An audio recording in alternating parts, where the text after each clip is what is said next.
యుద్ధం ఎప్పుడూ నాగరికం అనిపించుకోదు, అనాగరిక లక్షణమే. రెండు దేశాల మధ్య జరిగే యుద్ధం ఆ రెండు దేశాలను, అందులో ఏదో ఒక దేశాన్నో మాత్రమే నష్టపరచదు. ప్రపంచ దేశాల ప్రగతిని, ప్రపంచ ప్రజల అభివృద్ధిని సవాల్ చేస్తుంది. ఈ నిజం ప్రపంచంలోని ప్రతి దేశానికి తెలుసు.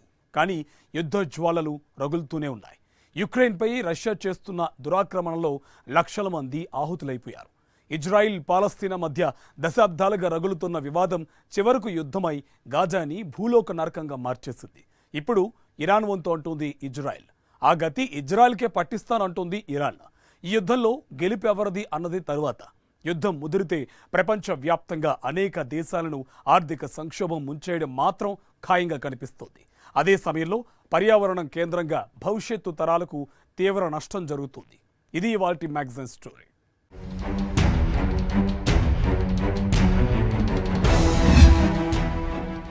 ఇరాన్ ఇజ్రాయెల్ మధ్య దశాబ్దాలుగా యుద్ధ మేఘాలు కమ్ముకునే ఉన్నాయి. ఇరు దేశాల మధ్య ప్రాక్సీ వార్ కూడా దశాబ్దాలుగా సాగుతూనే ఉంది. అయితే రెండు దేశాల మధ్య ఎప్పుడూ ప్రత్యక్ష యుద్ధం ఇంతవరకు జరగలేదు. కొన్నాళ్ళుగా ఇక యుద్ధం తప్పదు అనే పరిస్థితులు ఏర్పడినా ఆ తర్వాత చల్లబడుతూ వచ్చాయి. కానీ ఈసారి మాత్రం యుద్ధం తప్పేలా లేదేంటి, ఆల్రెడీ మొదలైపోయినట్టే అంటున్నారు కొందరు. ఈ యుద్ధం మిడిల్ ఈస్ట్ని మరిన్ని మంటల్లోకి నెట్టడం మాత్రమే కాదు, యుద్ధ పిపాసుల మనసులను శాంతి దిశగా శృతి చేసే వాళ్ళే ఈ ప్రపంచంలో లేరా అన్న ప్రశ్నని కూడా మన ముందు ఉంచుతుంది. 2022 ఫిబ్రవరి 24 ప్రపంచమంతా ఆశ్చర్యపోయేలా యుక్రెయిన్ పై రష్యా ఆకస్మికంగా దాడి జరిపిన రోజు. రష్యా యుక్రెయిన్ యుద్ధం మొదలైనప్పుడు అందరూ ఇదొక వారమో మహా అంటే 2 వారాలో ఉంటుందని అనుకున్నారు. టెక్నాలజీకి ప్రాధాన్యత ఉన్న ఈ రోజుల్లో ఎక్కువ రోజులు యుద్ధాలు జరగవని నిపుణులు విశ్లేషించారు. ఆయుధాల పరంగా, ఆర్థికంగా అగ్రగామిగా ఉన్న రష్యా చేతిలో యుక్రెయిన్ ఓడిపోతుంది అని కూడా అనుకున్నారు. అయితే అందరి అంచనాలను తలకిందులు చేస్తూ రష్యా యుక్రెయిన్ వార్ కొనసాగుతూనే ఉంది. రావణ కాష్టాన్ని తలపిస్తోంది. రెండు దేశాల్లో కలుపుకుని లక్షలాది మంది ప్రాణాలు గాల్లో కలిసిపోయాయి. యుక్రెయిన్ అయితే ఘోరాతి ఘోరంగా నష్టపోయింది. అధికారంలోకి వచ్చిన వెంటనే రష్యా యుక్రెయిన్ వార్ ఆపుతానని ఎన్నికల వేళ హామీ ఇచ్చిన ట్రంప్ వైట్ హౌస్ లోకి అడుగుపెట్టి 5 నెలలైపోయింది. కానీ ఇంకా రావణ కాష్టంలా ఆ యుద్ధం సాగుతూనే ఉంది. పేరుకి ఇలా పిలుచుకోవడమే కానీ జరిగింది మాత్రం గాజాపై ఇజ్రాయిల్ యుద్ధం. తరతరాలుగా తమ భూమి కోసం, తమ హక్కుల కోసం పాలస్తీనియులు చేస్తోన్న పోరాటం అనేక మలుపులు తిరిగి ఉగ్రవాదం రూపం కూడా దాల్చింది. ఆ క్రమంలోనే హమాస్ ఇజ్రాయిల్ మీద చేసిన దాడికి ప్రతిగా గాజాని సర్వనాశనం చేసేసింది ఇజ్రాయిల్. వైమానిక దాడులు, భూతల దాడులు, క్షిపణుల దాడులతో గాజాని శవాగారంగా మార్చేసింది. 20 నెలల కాలంలో దాదాపు 50,000 మంది పాలస్తీనియులు ఇజ్రాయిల్ దాడుల్లో ప్రాణాలు కోల్పోయారు. వారిలో వేల సంఖ్యలో చిన్నారులు ఉన్నారు. ఒకానొక సమయంలో ఇజ్రాయిల్ దాడుల్లో నిత్యం 420 మంది చిన్నారులు ప్రాణాలు కోల్పోవడమో లేక తీవ్రంగా గాయపడడమో జరిగింది. తర్వాత ఇజ్రాయిల్ హమాస్ మధ్య శాంతి ఒప్పందం కుదిరింది. శాంతి చర్చలు జరిగాయి. కానీ గాజాలో మాత్రం శాంతి నెలకొనలేదు. ఎందుకంటే అక్కడ శాంతి నెలకొనడానికి ఏం మిగల్లేదు. మొత్తం గాజా శిథిల నగరమైపోయింది. గాజా కేవలం 1.5 కాలంలో ఎవరూ గుర్తుపట్టనట్టుగా మారిపోయింది. తిరిగి ఒక నగరం రూపంలోకి రావడానికి ఎన్ని లక్షల కోట్ల రూపాయల ఖర్చు పెట్టాలో కూడా చెప్పలేనంత అధ్వాన్నంగా మారిపోయింది.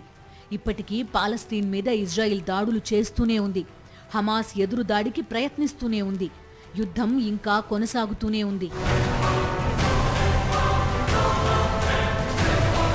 ఈ రెండు యుద్ధాలు ఒకవైపు కొనసాగుతోన్న నేపథ్యంలో ఇజ్రాయిల్, ఇరాన్ మధ్య యుద్ధ మేఘాలు కమ్ముకున్నాయి.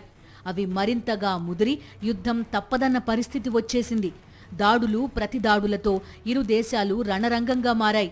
తన అణుశుద్ధి కేంద్రాల మీద కూడా ఇజ్రాయిల్ దాడులకు దిగడంతో ఇరాన్ నిషేధిత క్లస్టర్ బాంబులను బయటకు తీసింది.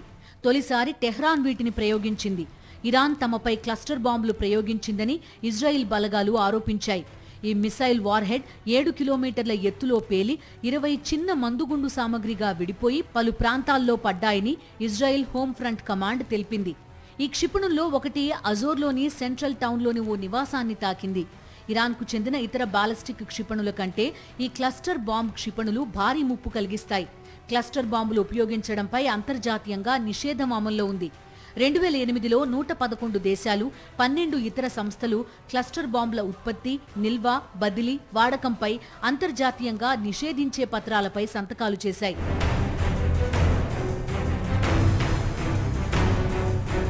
అయితే ఇరాన్, ఇజ్రాయిల్ మాత్రం అందులో చేరేందుకు నిరాకరించాయి.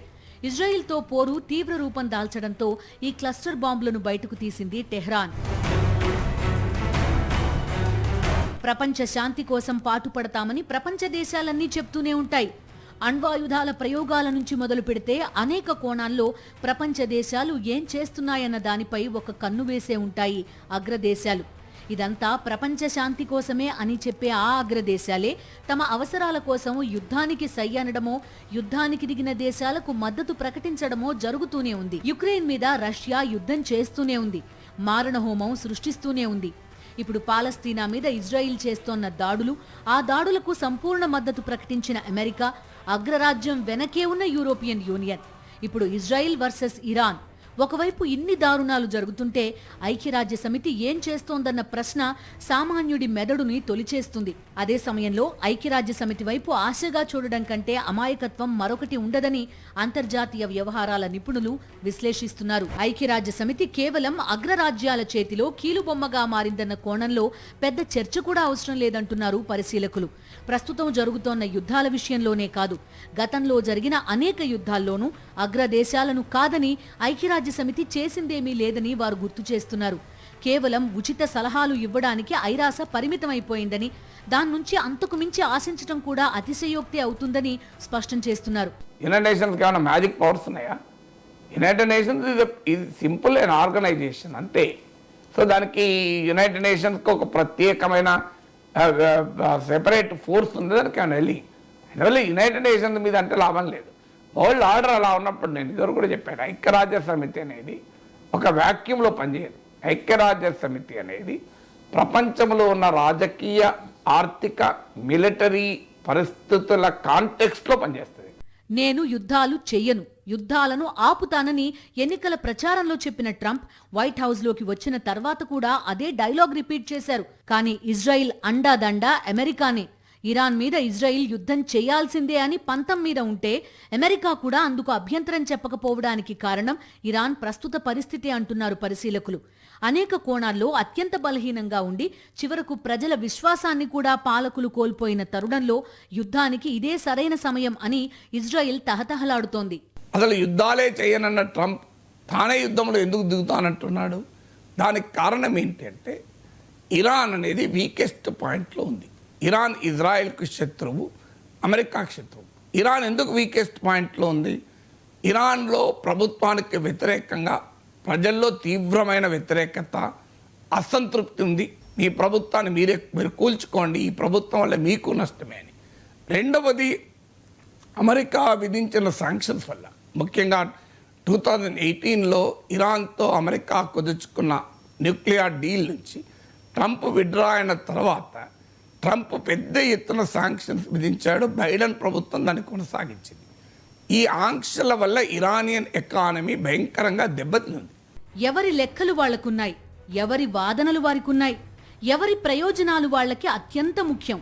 కానీ ఈ లెక్కలు, ఈ వాదనలు, ఈ ప్రయోజనాలు ప్రపంచ శాంతికి భగ్నంగా నిలిస్తే, ప్రపంచ ఆర్థిక వ్యవస్థని వణికిస్తే దానికి ఐక్యరాజ్య సమితి నుంచి అగ్రరాజ్యాల వరకు ఎవరూ బాధ్యత తీసుకోవడానికి సిద్ధంగా లేరు. ఆర్థిక మాంద్యం, ఉద్యోగాల కొరత, ధరల పెరుగుదల, ఇలా చెప్పుకుంటూ పోతే ఒకటా రెండా, యుద్ధాలు చేసుకునే దేశాలతో సంబంధం లేని ప్రపంచ దేశాలు ఇవన్నీ భరించాలి. అయితే ఇప్పుడు ఇజ్రాయిల్ ఇరాన్ యుద్ధ నేపథ్యంలో అంతకు మించిన కష్టాలు ప్రపంచ దేశాలకు తప్పవని నిపుణులు చెప్తున్నారు. ఎందుకంటే యుద్ధం తీవ్రతరమైన నేపథ్యంలో ఎర్ర సముద్రం నుంచి హార్ముజ్ జలసంధి వరకు ఇరాన్ వేసే ఎత్తుగడ ఇప్పుడు ప్రపంచ దేశాలకు కొత్త సవాల్ కాబోతోంది. వర్సెస్ అన్నప్పుడు వాళ్ళు, వీళ్ళు, అతను, ఇతను ఇలా చెప్తాం. కానీ ఇజ్రాయిల్ వర్సెస్ అన్నప్పుడు మాత్రం ఆ లిస్టు చాలా పెద్దది. Israel versus Hamas, Israel versus Hezbollah, Israel versus Houthi, Israel versus Iran, ఇలా సాగుతోంది. హిజ్బుల్లా, హౌతీలు, హమాస్, ఇలా అన్ని మిలిటెంట్ గ్రూప్స్ ఇజ్రాయిల్ని టార్గెట్ చేస్తూనే ఉన్నాయి. హమాస్ని దాదాపుగా అణిచివేసింది ఇజ్రాయిల్. కానీ ఇరాన్ ఎప్పుడైతే హర్ముజ్ జలసంధి కేంద్రంగా తన యుద్ధ తంత్రాన్ని అమలు చేస్తుందో ఎర్ర సముద్రం మీద హౌతీలు కూడా అదే చేస్తారు. ఇటు చమురు నౌకలు, అటు వాణిజ్య నౌకలు. ఈ యుద్ధంతో ఏమాత్రం సంబంధం లేని ప్రపంచ దేశాలు కూడా యుద్ధ నష్టాన్ని అనుభవించాల్సిందేనా? అమెరికా ఇజ్రాయెల్ని ఎదుర్కొనే క్రమంలో ఇరాన్ దగ్గరున్న అత్యంత బలమైన ఆయుధాల్లో హార్మోజ్ జలసంధి ఒకటి. అలానే ఎర్ర సముద్రం కూడా. హార్మోజ్ జలసంధిని, ఎర్ర సముద్రాన్ని ఆయుధంగా ఇరాన్ ఎలా ఉపయోగిస్తుందన్న విషయం తెలియాలంటే ఇజ్రాయెల్ పాలస్తీనా యుద్ధం వైపు ఒకసారి చూడాలి. ఎర్ర సముద్రం ప్రపంచ నౌకా రవాణా రంగంలో అత్యంత కీలక మార్గం.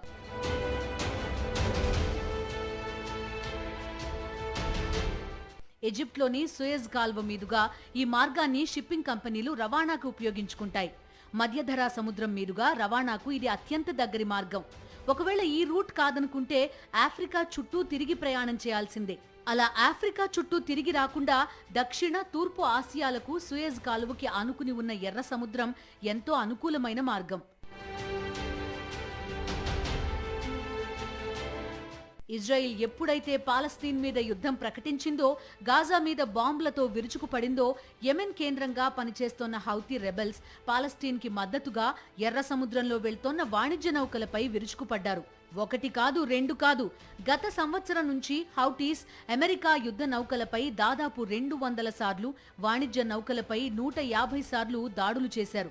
దీంతో 3 నెలల క్రితం హౌతీ రెబెల్స్ మీద వైమానిక దాడులకు కూడా ట్రంప్ ఆదేశాలిచ్చారు. ఈ వైమానిక దాడులో 10ల సంఖ్యలో హౌతీలు మరణించారు. హౌతీ రెబెల్స్ కి ఆయుధాలు అందివ్వడం నుంచి ఆర్థిక సాయం దాకా చేస్తూ వస్తోంది ఇరానే.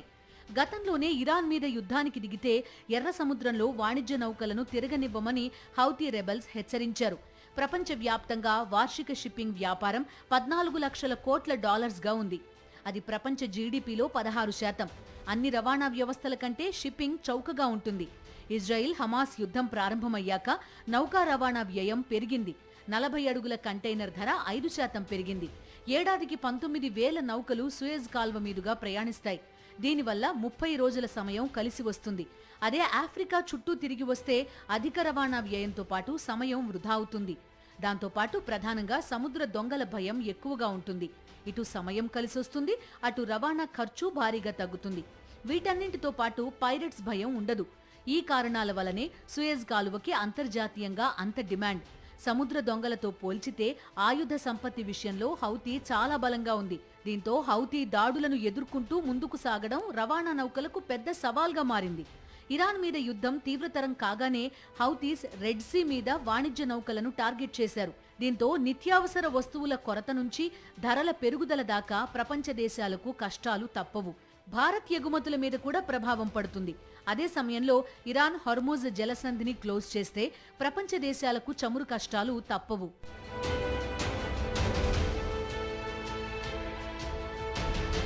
పశ్చిమాసియాలోని సంపన్న చమురు దేశాలను ఏషియా, యూరోప్, ఉత్తర అమెరికా సహా ప్రపంచంలోని ఇతర ప్రాంతాలను హార్మోజ్ జలసంధి కలుపుతుంది. ప్రపంచంలోని మొత్తం చమురు సరఫరాలో 5వ వంతు ఈ జలమార్గం ద్వారానే సరఫరా అవుతోందంటే ఇది ఎంత ముఖ్యమైందో అర్థమవుతుంది. Saudi Arabia, United Arab Emirates, Kuwait, Iran దేశాల నుంచి ఈ జలసంధి ద్వారా ముడి చమురు ఇతర దేశాలకు ఎగుమతవుతుంది. మన దేశం చమురు అవసరాల్లో సుమారు 80% దిగుమతులే. మొత్తం చమురు దిగుమతుల్లో 46%, 70% ఎల్పీజీ పశ్చిమాసియా నుంచే భారత్ దిగుమతి చేసుకుంటోంది. ఇరాన్ ఇజ్రాయిల్ యుద్ధం కొనసాగితే రానున్న రోజుల్లో ముడి చమురు ధరలు భారీగా పెరిగే ఆస్కారం ఉంది. ప్రపంచ చమురు వాణిజ్యంలో సుమారు 20% ఇరాన్ అధీనంలోని హార్మూజ్ జలసంధి మార్గంలో జరుగుతోంది. ఇరాన్ ఈ జలసంధిని మూసేస్తే ముడి చమురు ధరలు సుమారు $120 నుంచి $130 పెరగొచ్చని అంచనా. అయితే అమెరికా ఆంక్షల నేపథ్యంలో ఇరాన్ నుంచి భారత్ చమురు దిగుమతి చేసుకోవడం లేదు. కానీ ఇరాక్, సౌదీ అరేబియా, యుఏఈ నుంచి భారత్ దిగుమతి చేసుకునే చమురు హార్మూజ్ జలసంధి గుండా వస్తున్నదే. ఈ జలసంధి మూతపడితే ముడి చమురు ధరలకు రెక్కలొచ్చినట్టే. అటు వాణిజ్య నౌకలు, ఇటు చమురు నౌకలను ఇరాన్, హౌతీ రెబెల్స్ టార్గెట్ చేస్తే అసలు ఇజ్రాయిల్, ఇరాన్తో ఏమాత్రం సంబంధం లేని ప్రపంచ దేశాలు అనేక సమస్యలను సవాల్ చేయాల్సిందే. యుద్ధం వల్ల ప్రాణ నష్టం, ఆస్తి నష్టం, మౌలిక సదుపాయాల ధ్వంసం, కొన్ని సంస్కృతులు సమాధులైపోతాయి, కొన్ని భవిష్యత్తు తరాలు శపించబడతాయి. అసలు మాటకొస్తే నగరాలు శ్మశానాలుగా మారిపోయే వేళ ఆస్తులు, మౌలిక సదుపాయాల విధ్వంసం గురించి ప్రత్యేకంగా చెప్పాలా? అయితే ఈ వినాశనం ఇంతవరకే ఆగుతుందా? లేదు. పర్యావరణంపై కూడా పెనుభూతంలా దాడి చేస్తుంది యుద్ధం. గాలి పీల్చడానికి పనికిరాదు.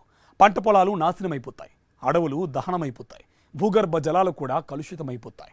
ఇది ప్రపంచం ముందు ఉన్న మరో పెనుముప్పు. యుద్ధం వల్ల జరిగే నష్టాలు అపారం. ఆస్తి నష్టం నుంచి నగరాల విధ్వంసం వరకు జరిగే నష్టం నుంచి ఆలస్యమైనా కోలుకోవచ్చు. కానీ యుద్ధాల వల్ల పర్యావరణానికి జరిగే నష్టం మాత్రం ఎవరూ పూడ్చలేనిది. యుద్ధాల వల్ల పర్యావరణ ధ్వంసం ఊహించని స్థాయిలో జరుగుతోంది. భూతాపం విపరీతంగా పెరుగుతోంది. ఇది ప్రపంచ ప్రజల మనుగడని ప్రశ్నించడమే కాదు, రాబోయే తరాల జీవితాలను ఘోరంగా శపించబోతోంది. అమెరికా రక్షణ విభాగం ఆ దేశ శిలాజ ఇంధనాల్లో 40% వాడుతుంది.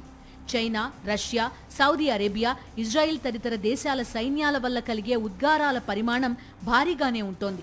యుద్ధాల సమయంలో శిలాజ ఇంధన వినియోగం గరిష్ట స్థాయికి చేరుతుంది.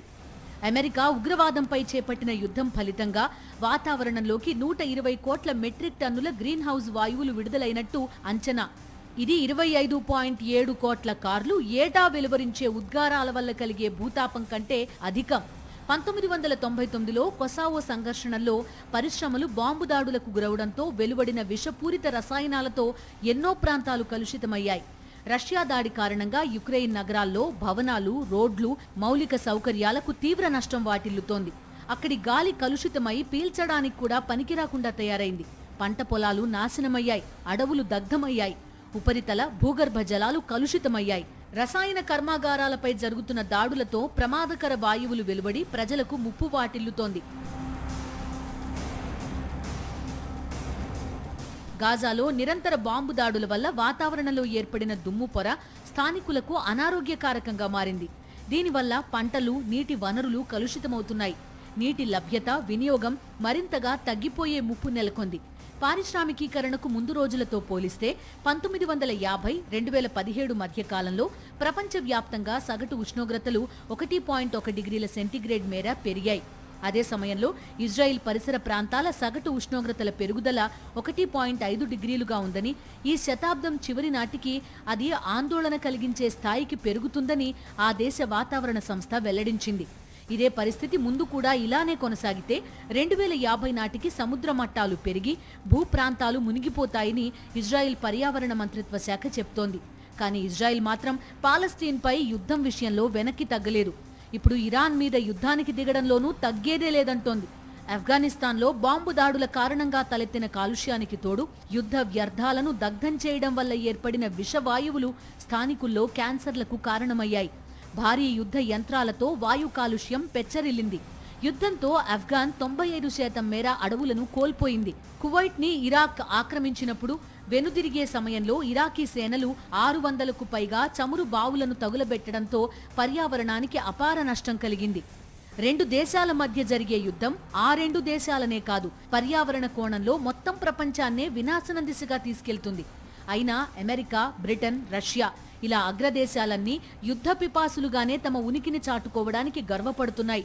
ఇప్పుడు ఇజ్రాయిల్, ఇరాన్ మధ్య యుద్ధం తీవ్రతరమైతే అటు అమెరికా కూడా రంగంలోకి దిగితే తీవ్ర స్థాయిలో పర్యావరణ నష్టం కూడా తప్పదని పరిశీలకులు ఆందోళన వ్యక్తం చేస్తున్నారు. ప్రపంచ దేశాలకు అమెరికా నీతులు చెప్తుంది, శాంతి ప్రవచనాలు వల్లవేస్తుంది.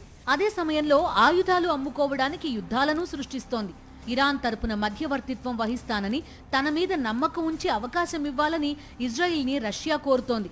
ఇదే రష్యా యుక్రెయిన్ మీద దురాక్రమణ చేసింది. తన దేశ భద్రత తనకు ముఖ్యమంటూ ఆ యుద్ధాన్ని సమర్థించుకుంది. ఇప్పుడు ఇరాన్ మీద యుద్ధానికి దిగుతున్న ఇజ్రాయిల్ కూడా తన దేశ భద్రత తనకు ముఖ్యమంటోంది. దీంతో ఈ యుద్ధ జ్వాలలు ఎప్పటికి చల్లారతాయో తెలియని పరిస్థితి నెలకొనడమే కాదు, రాబోయే రోజుల్లో ఇంకెన్ని యుద్ధాలు మొదలవుతాయో అన్న ఆందోళన కూడా క్రమంగా పెరుగుతోంది.